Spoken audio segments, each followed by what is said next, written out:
Қазіргі таңда үйде отырсам да, мен еш уақытта түске дейін ұйықтап жататын адам емеспін. Таңғы сағат 7-де тұрамын, бала шағамның, жолдасымның таңғы астарын дайындап, қарындарын тоқ қылдырып үйден шығарамын.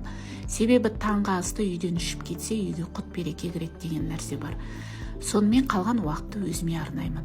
Үйде отырсам да еш уақытта жүн боп отырмаймын. Шашыма укладкамды жасап, бет күтіме толықтай уақыт бөлетін адаммын. Таңғы дұға сүрелерімді оқып, аффирмацияларды тыңдаймын. Көптеген пайдалы ақпараттарды тыңдаймын, аудиокнигаларды тыңдаймын. Өзіммен өзім дамып, өзіме деген инвестицияны жасаймын. Одан кейін ас бөлменің бәрін реттеп, бала шағаның артынан бәрін жинап қоямын. Бізде еш уақытта ыдыс аяқ кір болып, лас болып үйіліп тұрмайды. Тазалықты жаным сүйетін адаммын. Ыдыс аяқтың бәрін жуып, өзінің орнына қойғанды өте қатты ұнатамын. Және де бала шағамда сол тазалыққа әбден бейімделіп алған.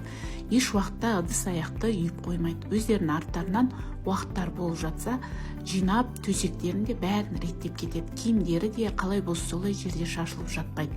Оның бәрі бала көргенін жасайды деп бекер айтылмаған ғой. Мен өзім тазалықты сүйгеннен кейін бала шағам да менің артынан бәрін қайталайды.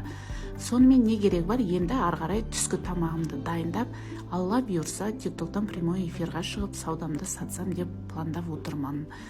Енді болады, қиын сәттер болады, өмір болғаннан кейін неше түрлі жағдай болады, бірақ та барынша сол қиындықтарға, сол кедергіге берілмеуге тырысамын.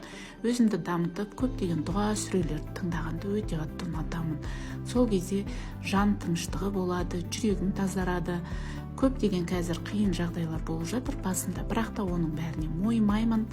Алла тағала қолдап отырса, менде бәрі жақсы болады. Күндеріңізге сәттілік.